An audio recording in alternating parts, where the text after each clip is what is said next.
So very good morning guys, welcome to শিবুদাদার adventure. আর আজকের সম্পূর্ণ একটা নতুন এপিসোডে তোমাদের সকলকে জানাই স্বাগত।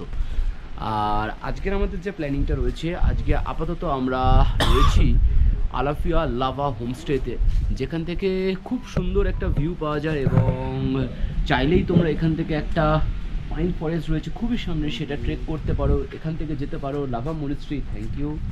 আর তার সঙ্গে আমাদের সঙ্গে সঙ্গে চলে এসছে কিন্তু চা, আর এইখান থেকে ট্রেক করতেই পারো। আর আজকের আমাদের যে প্ল্যানিংটা হবে সেটা হচ্ছে আমরা এইখান থেকে টুয়ার্ডস যাব কোলাখাম, এবং কোলাখামে গিয়ে আলাফিয়ার কোলাখামে যে প্রপার্টিটা রয়েছে সেটা দেখাবো তোমাদের, এবং বিস্তারিত কত কি প্রাইস, কিভাবে আসবে, কোথায় থাকবে, কোথায় কোথায় ঘুরবে, সবই বিস্তারিত বলবো। কিন্তু সেগুলো জানতে হলে, সেগুলো দেখতে হলে কিন্তু সঙ্গে থাকতে হবে। সম্পূর্ণ ভিডিওটা দেখো, আশা করি ভালো লাগবে। সো খাওয়া দাওয়া করে গাড়িতে উঠে বসলাম আমাদের পরবর্তী ডেস্টিনেশন কোলাখামে যাওয়ার উদ্দেশ্যে। লাভা থেকে কোলাখামের ডিস্টেন্স আনুমানিক 9 কিলোমিটার, আর আমরা যে এক্সাক্ট পয়েন্টে যাব মানে আলাফিয়া কোলাখাম হোমস্টে, তার ডিস্টেন্স 10 কিলোমিটার। আর এই রাস্তাটা কিন্তু টোটালি যেতে হয় ফরেস্টের ভিতর দিয়ে। তো ফরেস্টে গেটে ফার্স্ট পাস করতে একটা অ্যামাউন্ট লাগে, সেটা 20 টাকা বা 50 টাকা, এবং তারপরে কিন্তু টোটালি তুমি চলে আসবে নেওড়াবাড়ি ন্যাশনাল ফরেস্ট রেঞ্জের ভেতরে। নেওড়াবাড়ি ন্যাশনাল ফরেস্ট আনুমানিক 7 থেকে 7,500 ফিট উচ্চতায় অবস্থিত, এবং আজ থেকে প্রায় 5-6 বছর আগে এখানে কিন্তু বরফ পড়েছিল। আর এই সূত্রে একটা ছোট্ট কথা মনে পড়লো, আমি যখন সবার প্রথম পাহাড়ে বেড়াতে আসি, আমি কিন্তু এই নেওড়াবাড়ি ন্যাশনাল ফরেস্টে এসেছিলাম ট্রেক করতে মা বাবার হাত দিয়ে। আর তখন কিন্তু এখানে আমি দেখেছিলাম হিমালয়ান রেড পান্ডা। তো কালের বিবর্তনের সাথে সাথে জঙ্গলও অনেকটা পাতলা হয়ে গেছে, এবং তার মধ্যে কিছু কিছু ট্রেক এখন এখানে টোটালি বন্ধ হয়ে গেছে। যে ট্রেকগুলো এখানে হতো সেগুলো এখন টোটালি বন্ধ হয়ে রয়েছে। তো তাও আমরা এই ফরেস্টের ভেতর দিয়ে, পাইন জঙ্গলের ভেতর দিয়ে উঁচু নিচু অফরোড রাস্তা ধরে এগিয়ে চললাম আমাদের কোলাখাম হোমস্টের উদ্দেশ্যে। আর এখানে রাস্তা অফরোড বা রাস্তা নেই, এই কারণেই এটা কিন্তু একদমই কোল্ড ফরেস্টের ভেতরে এই জায়গাটা গেছে। তো তাই এখানে কিন্তু পিচের রাস্তার পারমিশন নেই। এখানে বিভিন্ন ধরনের জীববৈচিত্র্য তুমি পেয়ে যাবে, যেরকম হিমালয়ান রেড পান্ডা, তার সঙ্গে প্যান্থার, তার সঙ্গে ভাল্লুক, তার সঙ্গে রয়েছে জায়ান্ট স্কুইরল, এবং পাখিদের ভেতরে এখানে জায়ান্ট হর্নবিলও দেখতে পাবে। আর তার সঙ্গে রয়েছে হিমালয়ান বুলবুল, গ্রিন টিট, তো বিভিন্ন ধরনের পাখি হয়তো যেগুলোর নামই আমি জানি না, বাট তাও আমার সঙ্গে আমি কিছু কিছু ছবি তুলেছি, সেগুলো কিন্তু এই ভিডিওর ব্লগে রয়েছে। সো দেখতে থাকো তোমরা শিবুদাদার অ্যাডভেঞ্চার। আমরা যে হোমস্টেটাতে রয়েছি সেটা হচ্ছে আলাফিয়া কোলাখাম হোমস্টে। আর এখানে দুটো ভেরিয়েন্ট রয়েছে। ফার্স্ট যেটা হচ্ছে সেটা হচ্ছে এইটা, এটা একদম ডিফারেন্ট স্টাইলে দেখতে পাচ্ছ। এখানে দুটো বেড রয়েছে, খুব সুন্দর একটা লোকেশন। এখান থেকে তুমি বাইরের কাঞ্চনজঙ্ঘার একটা অপূর্ব ভিউ দেখতে পাবে। এই হলো বাথরুম, বাথরুমে গিজার ফ্যাসিলিটি রয়েছে, শুরু করে সব কিছু রয়েছে। আর এখানে আর একটা জিনিস, এখানে একটা ছোট্ট ফ্লোর রয়েছে। এই ফ্লোরটা দিয়ে তুমি যদি ওঠো, এখানে দেখো একটা বেডিংও রয়েছে, এখানে একটা বেডিংও রয়েছে। বেডিংয়ের এখানে বসে তুমি বাইরের অ্যাম্বিয়েন্সটা সুন্দরভাবে এনজয় করতে পারবে। এখানে রাখার জন্য সকেট রয়েছে, ইচ অ্যান্ড এভরিথিং খুব ভালো মতো এখানে রয়েছে। সো এইটা একটা টাইপ কটেজের। আর এইখান থেকে যদি আমরা বাইরে বেরোই, বাইরে বেরোনোর পরে এখানে একটা ছোট্ট ব্যালকনি, এবং ব্যালকনি থেকে যদি আমরা সোজা হেঁটে যাই তাহলে হচ্ছে আমাদের আলাফিয়ার আর একটা কটেজ, এবং এটা একটু অন্যরকম সেটা। আর সকালবেলা কিন্তু এই যে জোনটা রয়েছে, এই জোন থেকে কিন্তু এখানে কাঞ্চনজঙ্ঘার অপূর্ব এক ভিউ পাওয়া যায়। আর এখানে আর একটা অ্যাডভান্টেজ বস, সেটা হচ্ছে এখানে যে ফুডটা হয় সেটা কিন্তু একদম অর্গ্যানিক, এবং কেন বলছি সেটা তোমরা নিজেরাই দেখতে পাবো।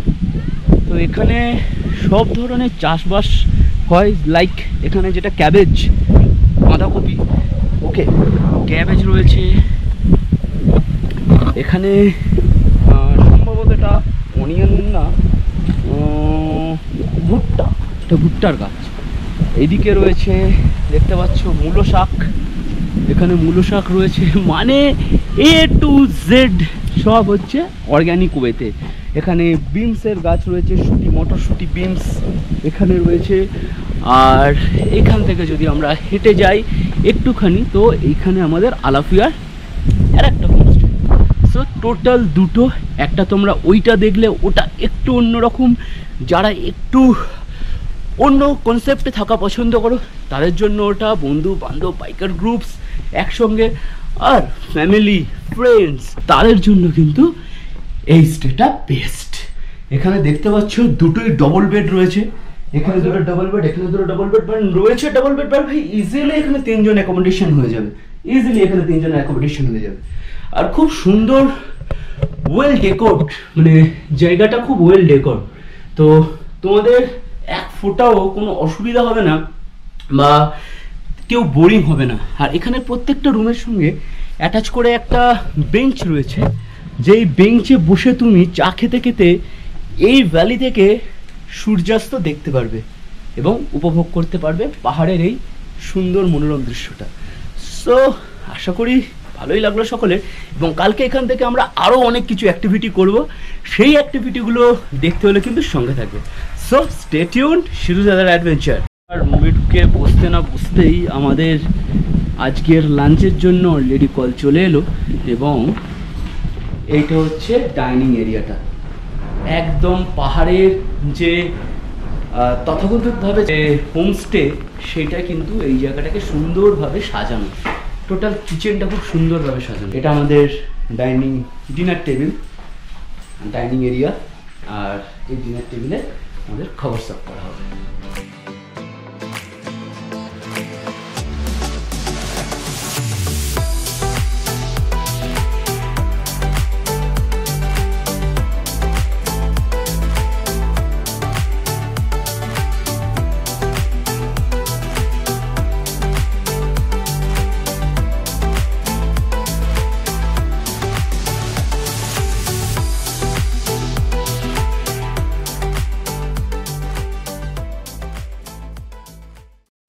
তো আমাদের খাবার চলে এসছে, এবং আমার সব থেকে যেটা খুব সুন্দর লাগলো সেটা হচ্ছে এই কাঁসার থালাতে কিন্তু খাবারটা সার্ভ করা, একদম ইউনিক পাহাড়ে এই কাঁসার থালাতে। আর এখানে আমাদের সঙ্গে রয়েছে ভাত, ডাল, রাই শাক, অপর ভাজা, ডিম ভাজা, আলুর চোখা, মানে যেটাকে আমরা বলি আলু ভর্তা। তো সেই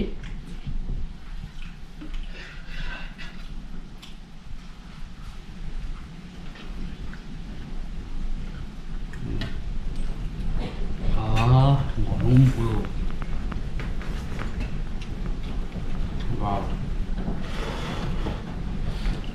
অসাধারণ টেস্ট, মানে এটা তোমরা এখানে এসে না খেলে ফিল করতে পারবে না, কিন্তু ব্যাপারটা অসাধারণ টেস্ট।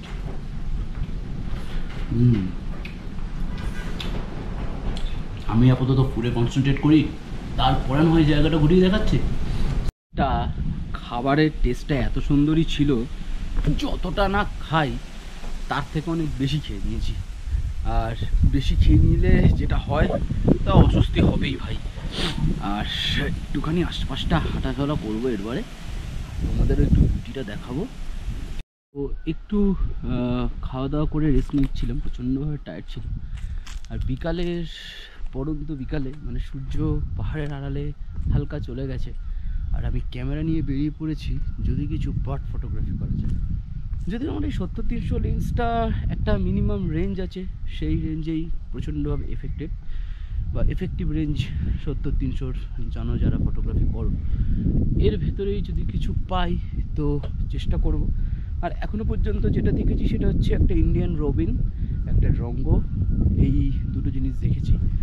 আর আমরা এগোচ্ছি আশেপাশে দেখতে দেখতে যদি কিছু দেখা যায়, কারণ এই পুরোটাই ফরেস্ট এরিয়া আস্তে আস্তে তোমরা দেখেছো। আর আজকের বিকালবেলা আমাদের এখানে একটা ছোট্ট ক্যাম্প ফায়ারের মতো আয়োজন করা হয়েছে, আদার্স আরও গেস্ট রয়েছে আমাদের এই কোলাখামে।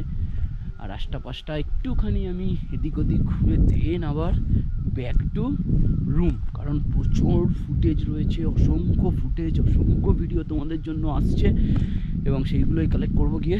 তো একবার সামনেটা ঘুরে আমি আবার চলে যাই। আর যদি কিছু দেখতে পেয়ে যাই তো ক্যামেরাতে তো নিশ্চয়ই নিয়ে আসবো। সো চলো, আর তোমরাও কিন্তু এসে এই একটা ইভিনিং ওয়াক নিতে পারো একটা অ্যাক্টিভিটির মধ্যে। অসাধারণ লাগবে, খুব সুন্দর লাগবে। পাহাড়ের এই আঁকাবাঁকা রাস্তায় এরকমভাবে হাঁটা বা খাদের কিনারায় দাঁড়িয়ে ভ্যালিটা দেখা বেশ ভালো লাগবে। আমরা প্রায় 30 মিনিটস ওয়াক অ্যারাউন্ড করে নিয়েছি এবং তার জন্য যেটা হয়েছে সেটা হচ্ছে গরম লাগা শুরু হয়ে গেছে। জ্যাকেট, গায়ের জ্যাকেট কোমরে চলে এসছে। আর বার্ড বলতে এখানে যে ধরনের পাহাড়ি পাখি থাকে সেটা আছে প্রচুর, কারণ এখানে কিন্তু হর্নবিলও দেখা যায়। বাট সামহাও আমরা যে অ্যাটিটিউডটায় রয়েছি সেখানে প্রচুরভাবে পপুলেশন হয়ে গেছে এখন, এবং যে কোনো প্রাণী, যে কোনো পাখি তারা কিন্তু একটু নিরিবিলি জিনিসটাকে প্রেফার করে। তো সেই কারণে হয়তো তারা এইখানে নিয়ে একটু ডেন ফরেস্টের ভেতরে ঢুকে গেছে। বাট তাও যে জিনিসগুলো দেখলাম সেটা হচ্ছে সানবার্ড দেখেছি, কিছু কিছু বি ইটার দেখেছি, গ্রিন বি ইটার, কিছু যেটাকে বলে রঙ্গো দেখেছি, আর ওটা ছিল রবিন, ইন্ডিয়ান রবিন। সো এই ধরনেরই কিছু পাখিটাকে আমরা দেখলাম, ছবি তুললাম, কারণ ভিডিও তোলার জন্য প্রপার ইকুইপমেন্টস আমার কাছে নেই। তো সেই কারণে ছবি তুললাম। ছবিগুলো আমি সরিত্রায় আমার যে ফেসবুক রয়েছে সেখানে আমি দেবো, তোমরা যদি চাও তো একবার ভিজিট করে দেখে আসতে পারো। আর এবারে আস্তে আস্তে কিন্তু সূর্যের আলো অস্ত যাচ্ছে আর আমরা আমাদের রুমের দিকে ফিরে চলেছি। আমরা রুমেতে ফিরে আমরা একটু রেস্ট নেবো, রেস্ট নিয়ে দেন দেখোই না কি হয়।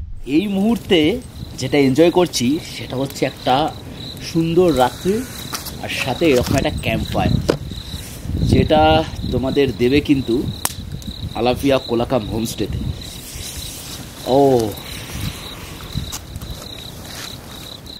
সো আমরা এই রাত্রিটা এখানেই স্পেন্ড করলাম অনেকক্ষণ। বেশ ঠান্ডা ঠান্ডা হাওয়া, তার সঙ্গে রাতের একটা অন্যরকম অ্যাডভেঞ্চার, আর চারিদিক নিস্তব্ধতা ভেঙে শুধু হাওয়ার শব্দ, সব মিলে কিন্তু অসাধারণ লাগছিল। ইচ্ছা করছিল না এই ক্যাম্পফায়ার থেকে উঠে ঘরে যাই, কিন্তু অবশেষে ঘরে তো যেতেই হবে। এবং তোমাদের কাছে এখানেই বিদায় চেয়ে নিচ্ছি, এবং পরবর্তী ভিডিওটা হতে চলেছে কিন্তু আরও বেশি রোমাঞ্চকর।